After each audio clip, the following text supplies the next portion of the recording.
All right, we have a question here in front of us that you've seen many times within the last few days. This is going to be the calculation of the number of atoms within a chemical formula. This particular question states, calculate the number of atoms within the following chemical formula. The chemical formula is going to be the 6H2O that is found right here. And I've included the steps to solve these types of questions. I've also provided you with a visual down here, right, of what this actually would look like if you were to construct this using the molecular kits that we have used here in class.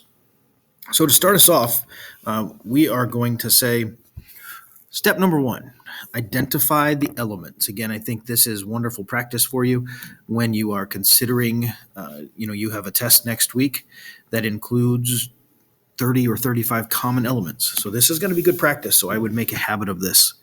You have H, which stands for hydrogen. Okay.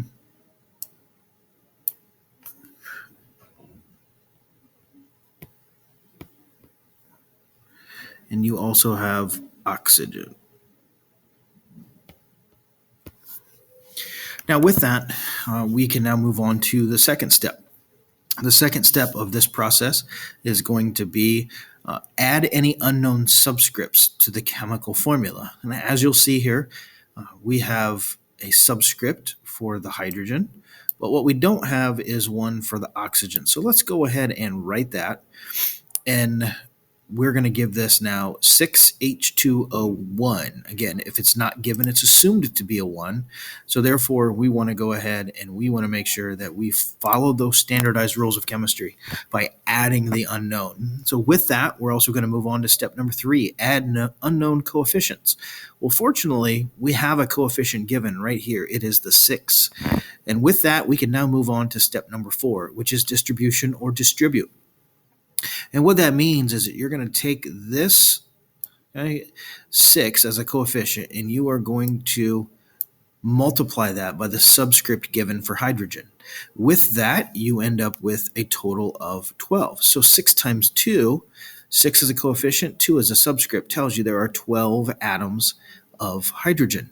You're going to do the same exact thing with that coefficient and the subscript you added in step number 2, and it is a coefficient of 6 multiplied by the subscript of 1 for oxygen, giving you a total of 6 oxygen. Now, I can do basic simple math. I assume you can as well. To add that together tells you there are 18 total atoms within 6 H2O molecules. Again, should you have any questions, please let me know. Reach out via email. I'd be glad to help you in any way.